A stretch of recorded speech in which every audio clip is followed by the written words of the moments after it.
It's time to quit. Or at least that's what a lot of homeschool families feel in the month of February. Did you know that in the month of February, more homeschool families throw in the towel than any other month? It's called the February Slump, and I want to share with you a few ways to try to beat it.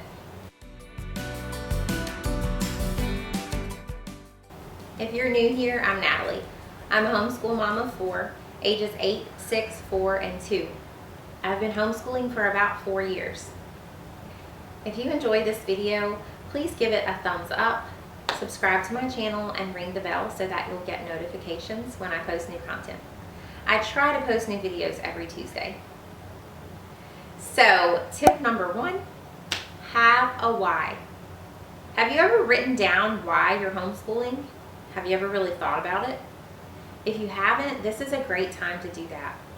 Write it down and keep it somewhere that's easy to find, maybe on your fridge, or stick it in your journal or your planner.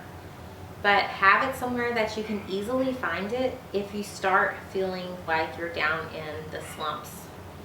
There's lots of days where it's hard to get going or to keep going when we homeschool. And so it's really great to have a why that you can go back and look at and remind yourself of the reasons that you started this journey. Tip number 2 is do something fun. Take your kids on a field trip. Go explore a new park that you haven't been to before. Go to the library on a different day than when you normally go. Have some kind of party with your kids at home. Create something together. Do an art project that you haven't done before. Is there a friend that you've been wanting to see that you haven't gotten to lately? Schedule a play date. Just do something fun. Tip number 3. Tip number 3 is do something for yourself. Homeschool moms are with their families 24/7.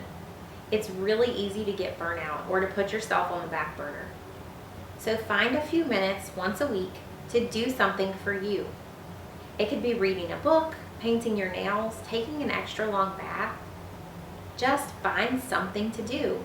You don't have to go somewhere, but if you want to, that's great too. Just carve out a few minutes and do something for you, and it will make you feel so much more refreshed. Lastly, tip number 4, take a break. You don't have to wait for spring break to have a break from school. There's no rules that say when you can take breaks and when you can't. You're a homeschool mom, you get to choose those things. So if you feel like you're in a slump, just go ahead and take your break now. Or take a short break now, just a couple of days, and then take your spring break too. Nobody's telling you that you can't. And if they are, well, they're not in charge of your homeschool. You are. So just find a way to get yourself a little bit of time and your kids a little bit of time that you're not in the books. I hope that these tips were helpful for you, and if you are having a hard time this time of the school year and you feel like you're in a slump, try one of these out or reach out to someone else who homeschools. It's always so great to have someone who can encourage you. If you don't have someone who is in your life that can encourage you in this homeschool journey, reach out to me. I'd love to be there for you and pray for you. And if you have any ideas on how to fight the February slump, let us know in the comments. I'd love to hear from you guys and what your ideas are.